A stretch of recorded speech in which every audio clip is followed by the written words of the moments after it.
¿Cómo están? Soy Irma Gutiérrez. Gracias por contar con su presencia. ¿Sabían que Diego Rivera viajaría a Europa gracias al apoyo del arquitecto Antonio Rivas Mercado? Les platicaré de ello mientras dibujo. Dedicado al profe Filiberto Delgado. Antonio Rivas Mercado nació un 26 de febrero de 1853 durante el convulsivo siglo XIX en Tepic, en el actual estado mexicano de Nayarit, dentro del regazo de una acomodada familia numerosa de profundo arraigo en el comercio y la política. Sería hijo de Luis Riva Góngora y Leonor Mercado, entre al menos 10 hermanos, según se conocen registros. Nacido el mismo mes, pero un año después que el grabador José Guadalupe Posada, el tiempo lo consagraría como arquitecto, ingeniero y restaurador, figura clave del porfiriato como la mente visionaria y ecléptica que redefiniría la estética arquitectónica de finales del siglo XIX y principios del XX de México, combinando influencias europeas, neoclásicas y moriscas con la identidad nacional, resurgiendo monumental como símbolo de progreso y modernidad. Su obra emblemática, La Columna de la Independencia, vigila del diario ir y venir sin pausa de los capitalinos sobre una glorieta en la avenida Paseo de la Reforma, corazón de la capital mexicana. El México posindependiente, envuelto en una época turbulenta, marcado por una inestabilidad política, cuya sociedad de identidad desquebrajada se debatía entre diferencias sociales, con sus miedos, fantasías, creencias, ingenuidades y su doble moral bajo el gobierno del presidente Porfirio Díaz, mientras se redefinía la sociedad política, social, artística y urbana, con fuerte influencia francesa, incapaz de impedir el estallido de la Revolución Mexicana. El inquieto y convulso siglo XIX, con sus profundas transformaciones con las guerras napoleónicas, vería la revolución industrial con la electricidad, el ferrocarril, la máquina de vapor y el telégrafo. Asimismo, el imperialismo europeo, el liberalismo con la caída del antiguo régimen reinante y la ascensión de una poderosa burguesía. El nacionalismo vería el nacimiento de Alemania en Italia y numerosas migraciones del campo a la ciudad, mientras la ciencia triunfaría en avances como el descubrimiento de la anestesia. Antonio, contando con 11 años, gran disciplina y un temprano talento convencería a sus padres recompensándolo con una educación privilegiada en Europa, marcando el inicio de un futuro prometedor. Londres lo prepararía en su formación básica. Posteriormente, en Francia, se convertiría en arquitecto al graduarse con honores en la Escuela de Bellas Artes de París, mientras que ésta le devería el estilo académico francés, el eclecticismo arquitectónico de la época con sus deslumbrantes y avanzadas técnicas estructurales. Para 1878, la historia en su ironía vería su graduación como ingeniero de la Soborna, la prestigiosa institución fundada en el siglo XIII.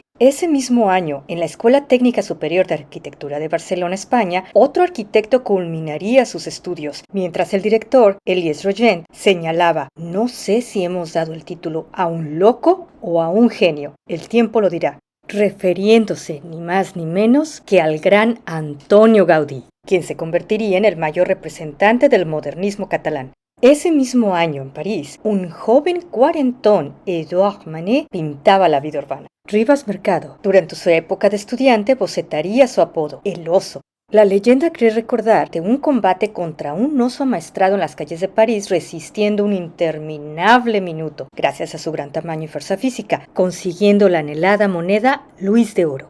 Antes de regresar a México, Antonio pintaría acuarelas para sobrevivir, lejos de la comodidad y seguridad financiera familiar. Tras aceptar la invitación de Europa a recorrer Italia y España en bicicleta.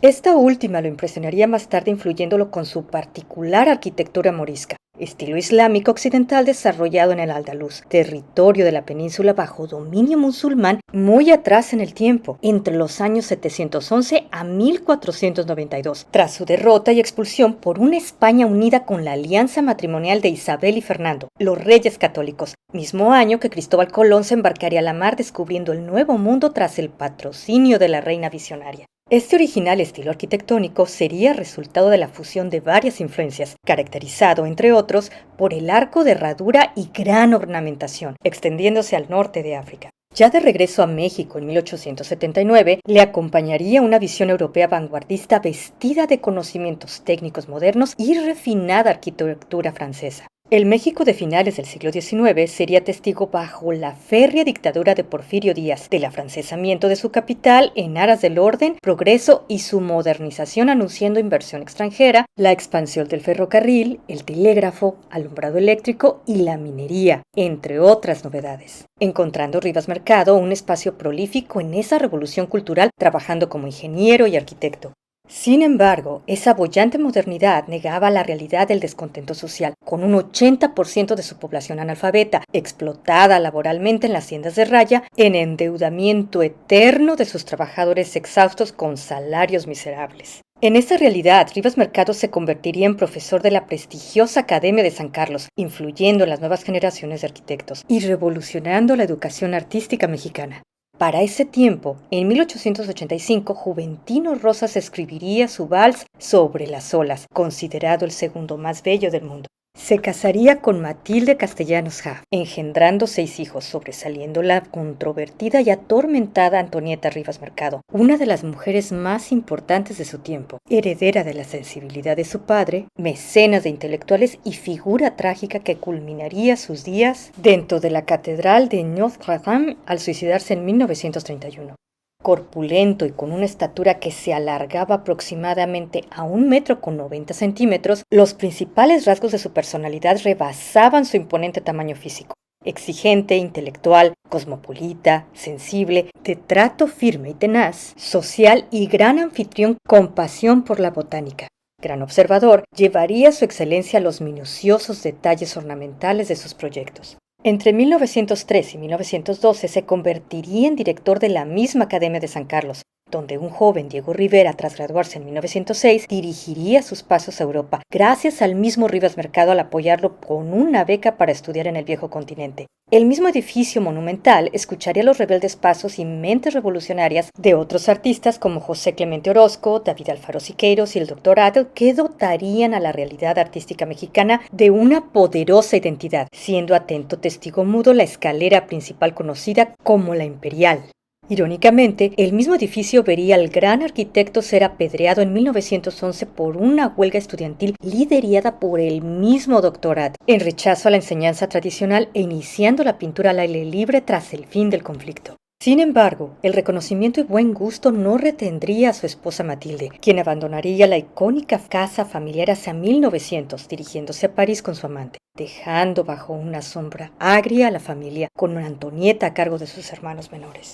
En la pública dorada realidad del arquitecto predilecto del Porfiriato, su mayor obra icónica dirigiendo a colaboradores y edificada sobre los complejos terrenos de la Ciudad de México, la columna de la Independencia conocida como El Ángel, nacería en 1902, para demolerse por problemas de cimentación y reiniciar obras 5 años después. Ícono de la conmemoración del centenario de la Independencia, sería finalmente inaugurada en 1910, alojando la efigie de su hija Alicia en el medallón de su puerta de bronce.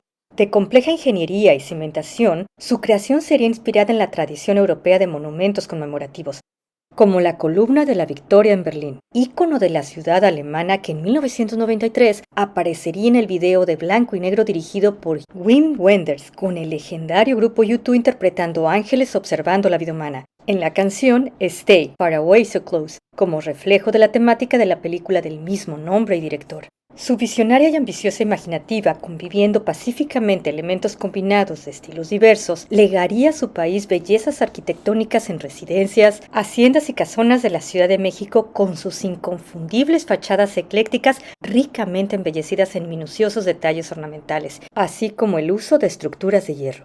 Su hogar, la célebre Casa Rivas Mercado, joya de la arquitectura con sus más de 50,000 mosaicos ingleses, anfitriona engalanada de reuniones de alto estatus social y cultural de recuerdos olvidados, permanece hoy en día ubicada en la colonia Guerrero.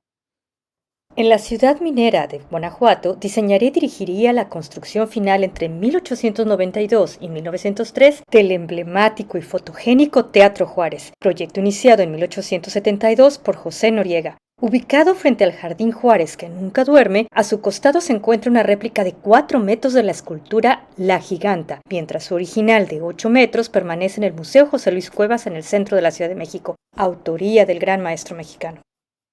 Como restaurador, proporcionaría una nueva vida de edificaciones clave en la arquitectura decimonónica mexicana: la aduana de Santiago Tlatelolco, la fachada del antiguo ayuntamiento, el Palacio Nacional, la Casa de Londres en número 6, anteriormente la antigua Hacienda de la Teja, dando paso actualmente al Museo de Cera en la Ciudad de México. Sin olvidar las haciendas de Chapingo en el estado de Hidalgo y la de San Bartolomé del Monte en el estado de Tlaxcala. En Tepic Nayarit, tierra de Nervo que le viera nacer, diseñaría el edificio de la presidencia municipal, donde no sé si aún se conserva un dibujo que recuerdo el maestro José Luis Cuevos realizara en una placa que donaría al ayuntamiento colocado a la entrada de las oficinas principales, realizado en su segunda visita en agosto del 2004. De esa manera, México brillaría con la elegante belleza y magnificencia de su paisaje urbano, siendo opacado abruptamente por la gran sombra del descontento social al estallar la Revolución Mexicana. Su éxito, reducido, casi ignorado, lo forzaría a ajustar los privilegios de su vida personal y profesional para finalmente exiliarse con sus hijos temporalmente en Europa. Dentro de esa realidad con rostro diferente, pocos años antes del inicio de la Revolución en 1910, José Guadalupe Posada ya ilustraba calaveras. Es en la celebración del Día de Muertos cuando daría vida a una calavera sonriente engalanada con su amplio sombrero de plumas, la calavera garbancera, representando mujeres de alta clase social que, imitando las maneras y moda europea, rechazaban sus orígenes, a lo que Posada añadiría sutilmente dos enormes moños a los costados, según la usanza de empleadas domésticas, regresándolas a la realidad. En 1926, México recibiría nuevamente al arquitecto para ver pasar sus últimos días, falleciendo al siguiente año, el 3 de enero, en su entrañable casa acompañado de sus familiares, ubicada en la calle Eros 45 en la Ciudad de México, poco antes de cumplir 74 años. Sus restos serían depositados en el Panteón Civil de Dolores, siendo en el Panteón Francés de la Piedad donde anteriormente diseñaría el colorido mausoleo para su hermana Juana. A su muerte, la famosa casa pasaría a su hija Alicia, habitándola hasta 1939, para posteriormente instalarse un profundo abandono, perdiéndose gran parte de sus exquisitos detalles y mobiliario, siendo testigo del irrespetuoso despojo la hermosa escalera de madera, una de las pocas sobrevivientes. Finalmente, en el 2004 se inició su rescate y restauración, brillando como museo y centro cultural desde 2017.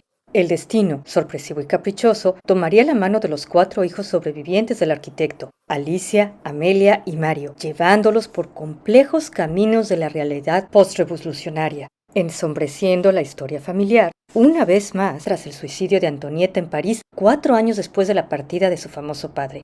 Parte de las sombras de su vida se han esclarecido gracias a la famosa novela biográfica sobre la intensa vida de Antonieta, escrita 2 años después por su nuera Catherine Blair. La sombra del ángel. Gracias por acompañarme. Si deseas apoyar este proyecto, no olvides dejar tu like y promocionar con otros este contenido. Y espero haber dibujado una sonrisa en sus rostros.